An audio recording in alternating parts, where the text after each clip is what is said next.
नमस्कार, चैनल पर भक्ति में आप सभी का स्वागत है। मैं हूं आपके साथ अंजू भारद्वाज। और जैसा कि आप सब देख सकते हैं, आज हमारे साथ जुड़ चुके हैं ज्योतिष आचार्य अमित साई जी। आज ये हम इनसे जानेंगे मकर संक्रांति के दिन हमें किन किन चीजों का पालन करना चाहिए और हमें क्या चीजें खानी चाहिए, किन चीजों का दान करना चाहिए।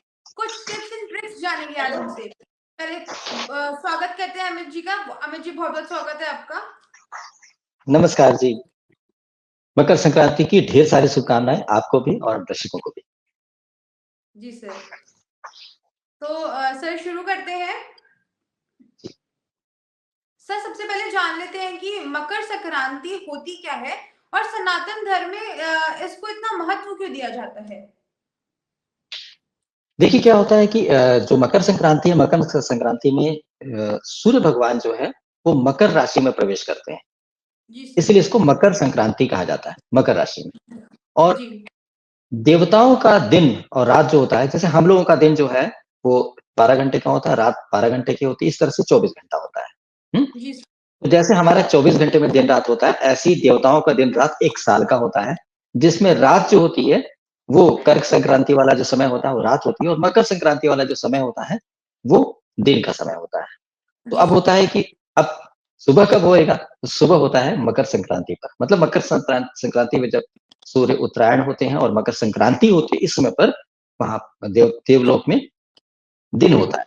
तो ऐसे में सभी देवता जागृत होते हैं। इसीलिए सभी शुभ कार्य मकर संक्रांति के बाद शुरू किया जाता है।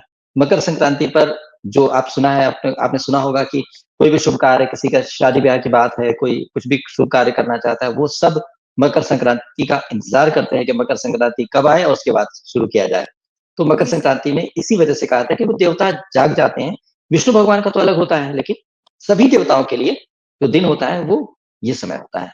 इसलिए इस समय पर सभी शुभ कार्य किया जाता है और चूँकि दिन शुरू हो गया है, देवता जाग रहे हैं और देवताओं का दिन की शुरुआत हो गई, सुबह है तो गुड मॉर्निंग की सुबह तो आप सभी जिससे भी मिलते हैं, अगर आप घर में भी आस-पड़ोस मिलेंगे तो गुड मॉर्निंग करते हैं ना? सुप्रभात, जी गुड मॉर्निंग, नमस्कार। तो इसी तरह से सभी देवताओं को नमस्कार किया जाता है, आदर दिया जाता है और उत्सव मनाते हैं, खुशियाँ मनाते हैं। तो इस तरह से मकर संक्रांति का त्योहार होता है, इसमें बहुत सारे और भी कारण हैं, बहुत सारी और कहानियाँ भी हैं, लेकिन वैज्ञानिक तौर पे जो आपको बता रहे हैं, जो ज्योतिषीय एंगल से आपको बताने की कोशिश कर रहे हैं, वो ये है।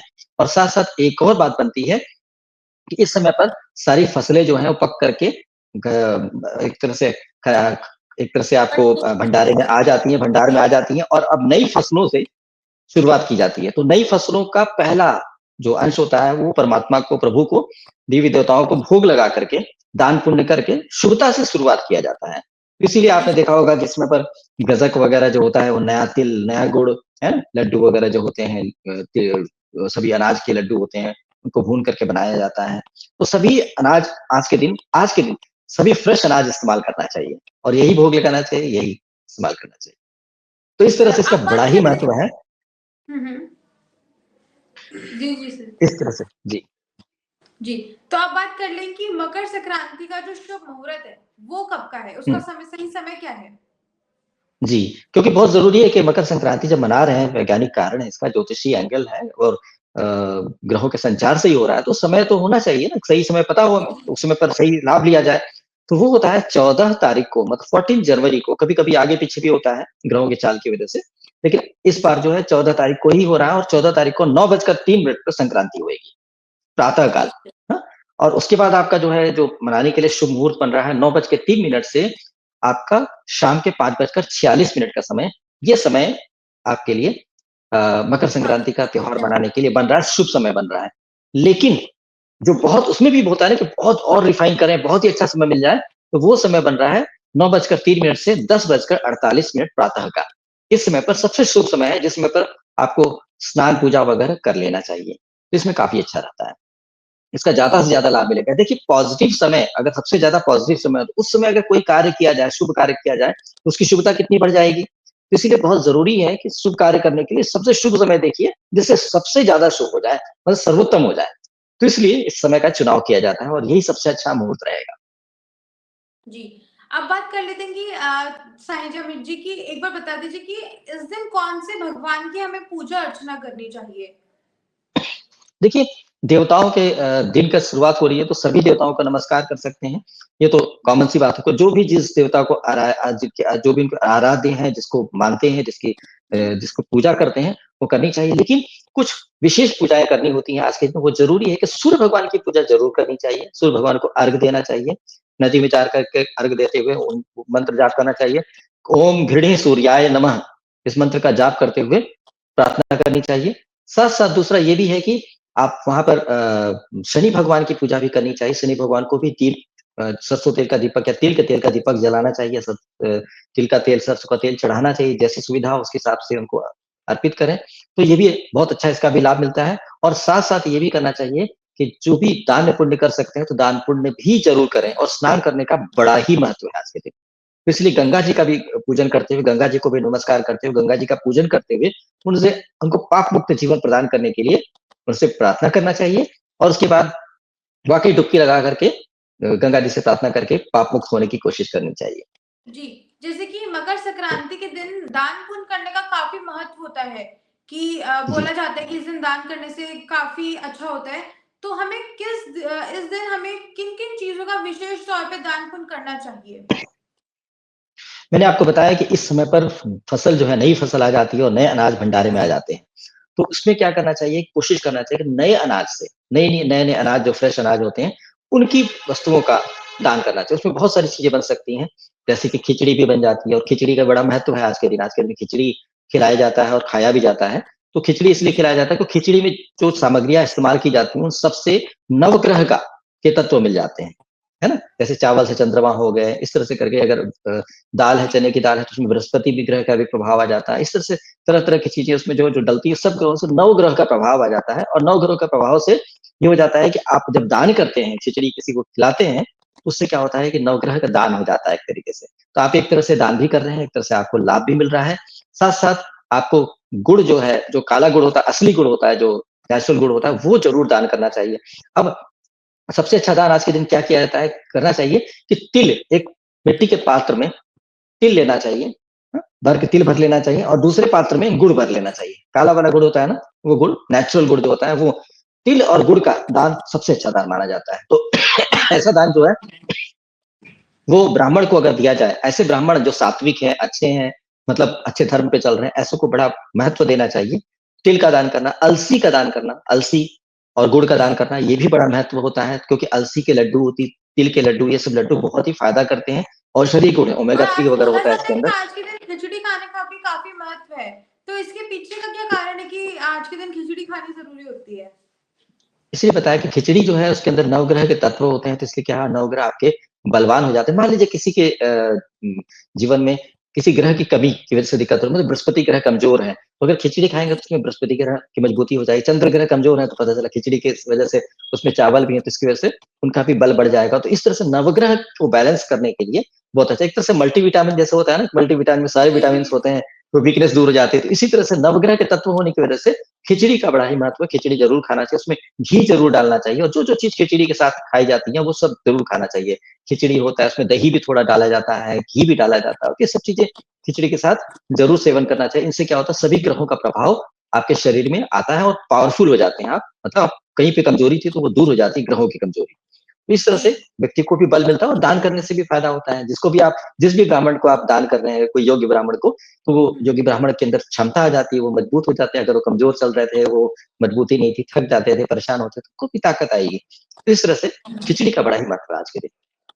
अच्छा, अब जी, वैसे बोला जाता है कि मकर संक्रांति के दिन मतलब गंगा जी में स्नान करना चाहिए उन्हें, काफ़ी अच्छा माना जाता है गंगा जी में जाके, लेकिन इस बार तो महाकुंभ भी लग रहा है और उस जी, महाकुंभ में जी, जो शाही स्नान है वो भी मकर संक्रांति का ही है, यानी कि कल का ही है।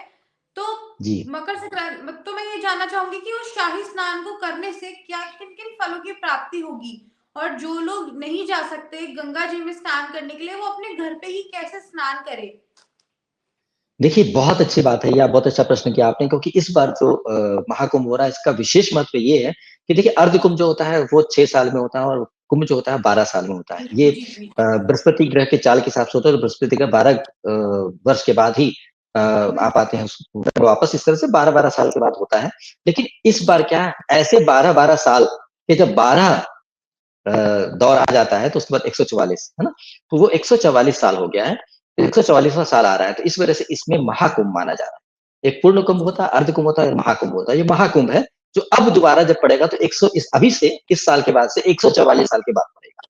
तो इसलिए जी इसका जी बड़ा ही महत्व है, इसमें पर पावर बहुत होती है, क्योंकि ये सब ऐसे यूँ हवा में बात नहीं हो रही, ग्रहों की चाल के हिसाब से हो रहा है। इसमें ग्रहों की पावर बहुत ज़्यादा होती है, एनर्जी बहुत ज़्यादा होती है और इसमें इतनी अच्छी एनर्जी होती है कि इसमें अगर आप ज़्यादा-ज़्यादा एनर्जी ले लेंगे तो आपके लिए अच्छा रहेगा। जैसे एग्ज़ाम्पल आपके पास अगर ईवी है, इलेक्ट्रॉनिक व्हीकल है, इलेक्ट्रॉनिक कार है, जो बैटरी वाली कार होती है वो है, तो अगर आपको कहीं पे बहुत अच्छा वोल्टेज मिल रहा है, 4 जगह से आप चार्जिंग कर सकते हैं, कहीं पे बहुत ज़्यादा चार्जिंग पावरफुल बिजली जी है, जी वहाँ से अगर आप चार्जिंग करें तो आपकी कार फटाफट चार्ज हो जाएगी और कहीं पे लो वोल्टेज है, वहाँ चार्ज करेंगे तो लो चार्जिंग होएगी।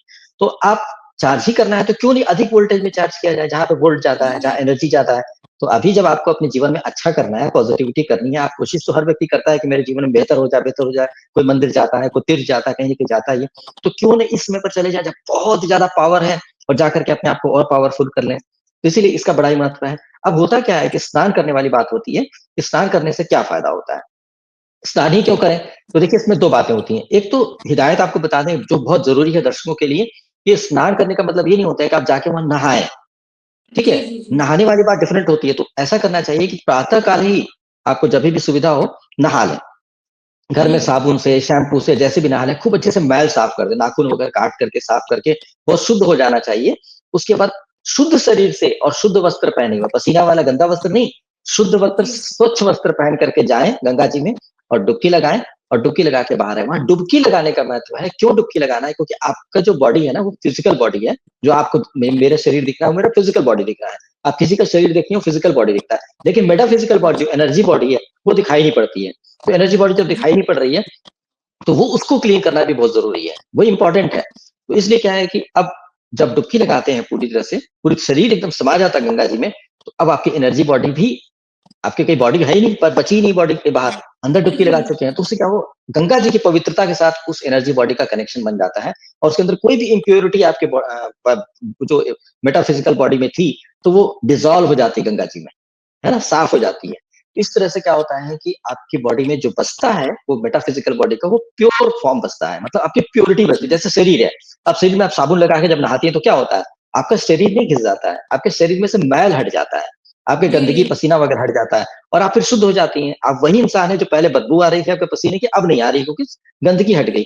इसी तरह से मेटाफिज़िकल बॉडी जो होती है हमारी, एथेरियल बॉडी जिसको कहते हैं, बायोप्लाज़्मिक फ़ील्ड कहते हैं, उसको भी जो गंगा जी में डुबकी लगाने से नेगेटिविटी जो होती है उसकी एनर्जी के अंदर, नेगेटिव एनर्जी होती है, वो तो धुल जाती है। लेकिन हमारी असली बॉडी जो होती है, जो प्योर बॉडी होती है, वो एकदम प्योर हो जाती है क्योंकि उसमें अब कोई नेगेटिविटी बची नहीं। तो नेगेटिविटी लेस पॉजिटिव बॉडी बन जाती है और शरीर भी हमारा धो के आप नहा के स्नान करके आएँगे तो शुद्ध शरीर में शुद्ध आपकी आत्मा हो गई, आपका ऑरा हो गया, आपके बायोप्लाज़्मिक फ़ील्ड हो गया, तो आपको क्या प्योर हो गया। अब आप जब प्योर हो गए, उसके बाद आप जब पूजा करते हो, तो आप खुद शुद्ध हो, प्योर हो, तो आप प्योरिटी को कनेक्ट करते हो, तो आसानी से कनेक्ट हो सकते हो। जैसे मान लीजिए कि आप बहुत आपकी कोई फ्रेंड है, बहुत गंदी हो रखी है, पसीने से लथपथ बदबू कर रही है, तो आपको बोलती है हग करने के लिए आती है, तो आप कहेंगे यार नहा ले यार, अच्छा रहेगा। क्योंकि आपको अच्छा नहीं लगेगा उसका बोलेगी नहा लो, दोस्त तो ठीक है, अच्छी बात है, मैं हग कर लूँगी लेकिन बस नहा लो।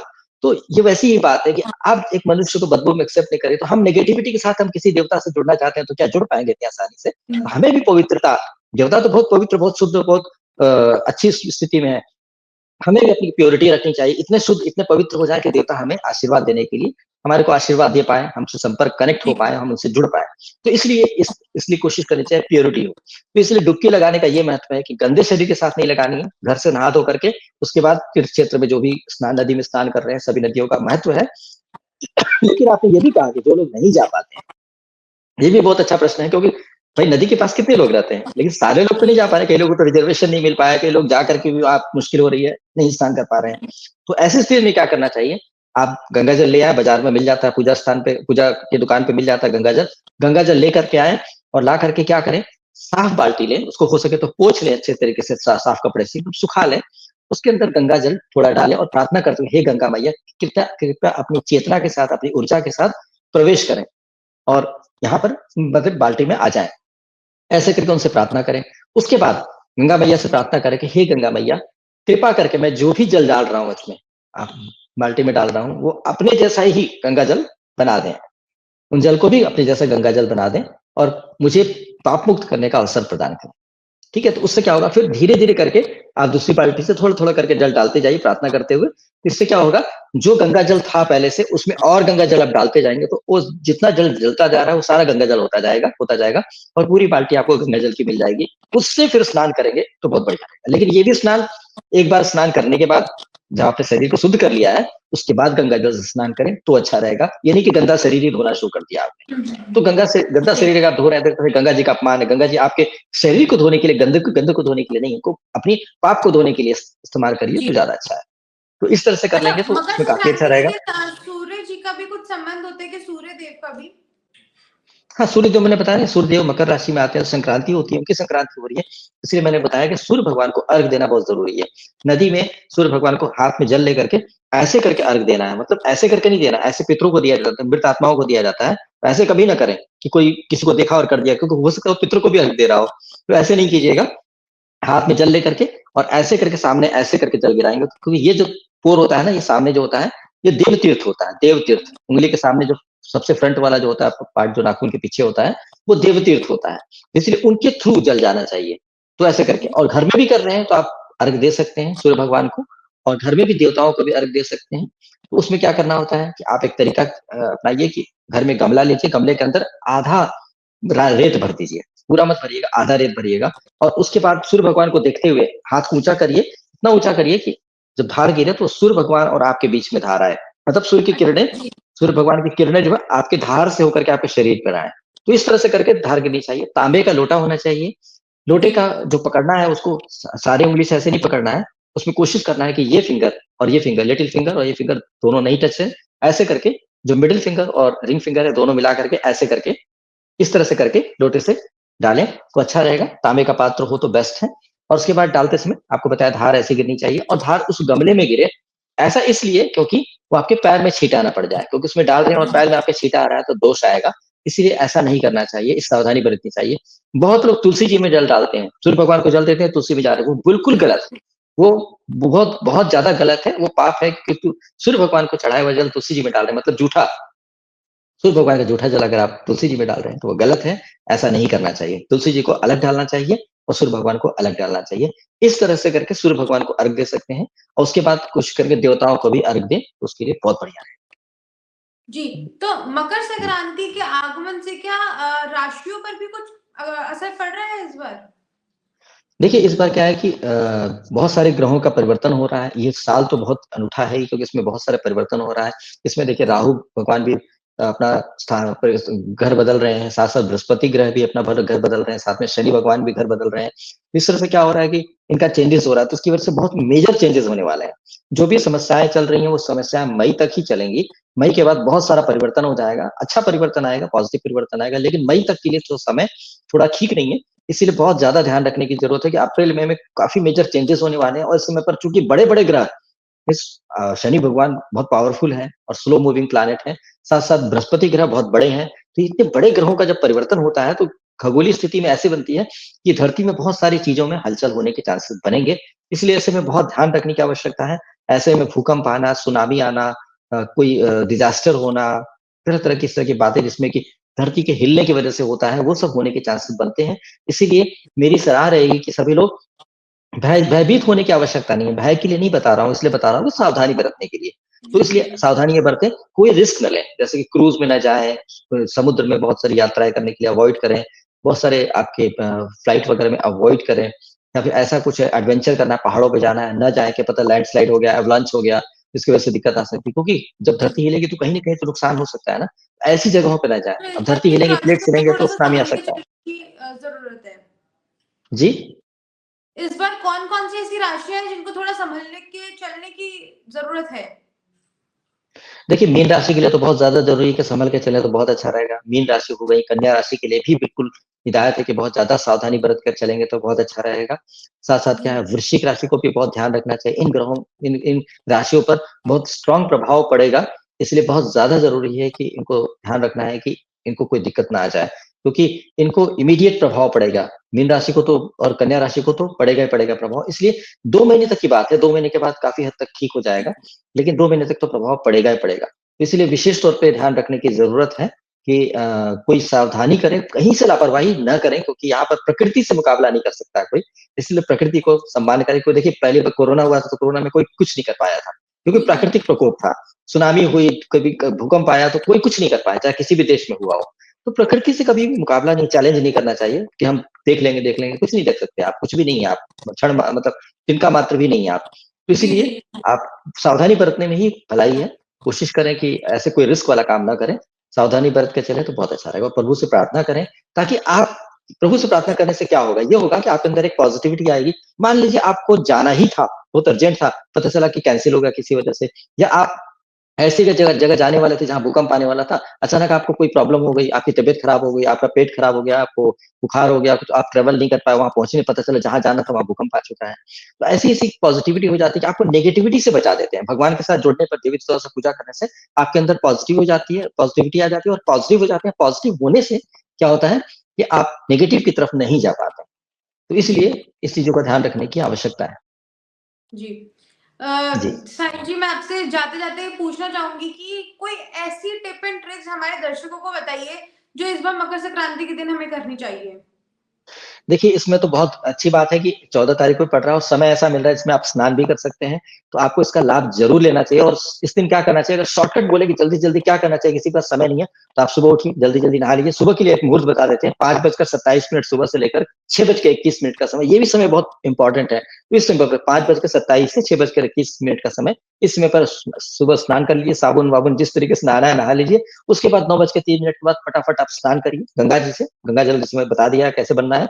गंगा जल से स्नान कीजिए, फटाफट तैयार होकर के एक कलश में तिल डालिए, एक कलश में गुड़ डालिए या अलसी डालिए और आप गुड़ डालिए और अ, किसी जो आपके पुजारी हैं, जो आपका घर में पूजा-पाठ, धर्म-कर्म करते हैं या आपके गुरु हैं, उनको दान करिए, ब प्रेम पूर्वक, आग्रह पूर्वक और एक दीपक ज़रूर उनके घर जला कर के आएँ और अपने घर में भी दीपक ज़रूर जलाएँ, इससे पॉज़िटिविटी होती है। इस तरह से करके दीपक होने से अग्नि साक्षी हो जाते हैं आपके पूजा के और उसके आपके कर्मों में पॉज़िटिव जो पुण्य कर्म कर रहे हैं, धर्म कर्म कर रहे हैं, वो आपके कर्म में लेखा-जोखा में आ जाता है आसानी से क्योंकि अग्नि भगवान विटनेस है। अग्नि पवित्र है और अग्नि की पवित्रता के सामने अगर आप कोई कार्य करते हैं, तो वो काउंट हो जाता है। तो इस तरह से करके आप कर लेंगे तो आपके लिए बहुत अच्छा रहेगा और कोशिश करें कि आज के दिन खिचड़ी खाएँ भी, खिलाएँ भी और आनंद से त्योहार को मनाएँ क्योंकि सब कुछ पॉज़िटिव हो रहा है जब, देवता भी जाग गए हैं, तो आप प्रसन्न रहें। जैसे आप छोटे से बच्चे को देखते हैं, 10 बच्चे आपके सामने खड़े, एक बच्चा बहुत मुस्कुरा रहा है, बहुत स्वीट तरीके से, वो स्माइलिंग फेस है, उसको आप प्यार करेंगे, उसको आप पसंद करेंगे, बोले बच्चा बहुत प्यारा है और आप उसको हग करने की कोशिश करेंगे। जी, जी। लेकिन रोते हुए बच्चे को कोई पसंद नहीं करता, तो इसलिए आपकी ज़िंदगी में कितना भी दुःख हो, कितनी भी परेशानी हो, अगर पूजा-पाठ कर रहे हैं तो उसमें खुश रहें, प्रसन्नचित्त होकर करें, ताकि देवताओं को भी आनंद आए आपको देख कर के कि कितने अच्छे तरीके से प्रसन्नचित्त से कर रहा है, तो आपको आशीर्वाद देने के लिए आगे बढ़ें। अगर आप रोते हुए दुखड़ा ही रोते रहेंगे उसमें पर कष्ट है, सबको कष्ट है, धरती पे कोई ऐसा नहीं जो कष्ट नहीं है, लेकिन सिर्फ दुखी होकर के करते हैं, तो उसमें कोई फ़ायदा नहीं होगा, कोई ख़ास फ़र्क नहीं पड़ पाएगा आपको। इसलिए प्रसन्नचित्त पॉज़िटिव होकर के त्योहार को मनाएँ, वाक़ई बहुत अच्छा होगा, जीवन में परिवर्तन करने का समय है, ग्रहों का परिवर्तन हो रहा है, देवताओं का दिन हो रहा है, आपके अंदर भी परिवर्तन करने का समय है। इस परिवर्तन को स्वीकार करके आगे बढ़ने की कोशिश करना चाहिए। जी। बहुत-बहुत धन्यवाद आपका अमित जी, हमारे दर्शकों को इतनी जानकारी आपने उनके साथ साझा करी। आपने हमें मकर संक्रांति का शुभ मुहूर्त बताया और जितनी भी आपने हमें टिप्स एंड ट्रिक्स बताई हैं, उनको ज़रूर सब लोग फ़ॉलो करेंगे और मुझे उम्मीद है कि हमारे दर्शक भी इनको देखेंगे और इनको अपने जीवन में अपनाएँगे और फिर उनको काफ़ी बदलाव भी देखने को मिलेगा। तो आज के लिए बस इतना बहुत-बहुत ही। धन्यवाद। जी, आज बहुत-बहुत के लिए धन्यवाद इतना ही, आपको भी, फिर दर्शकों को भी। मिलेंगे एक नए कार्यक्रम में।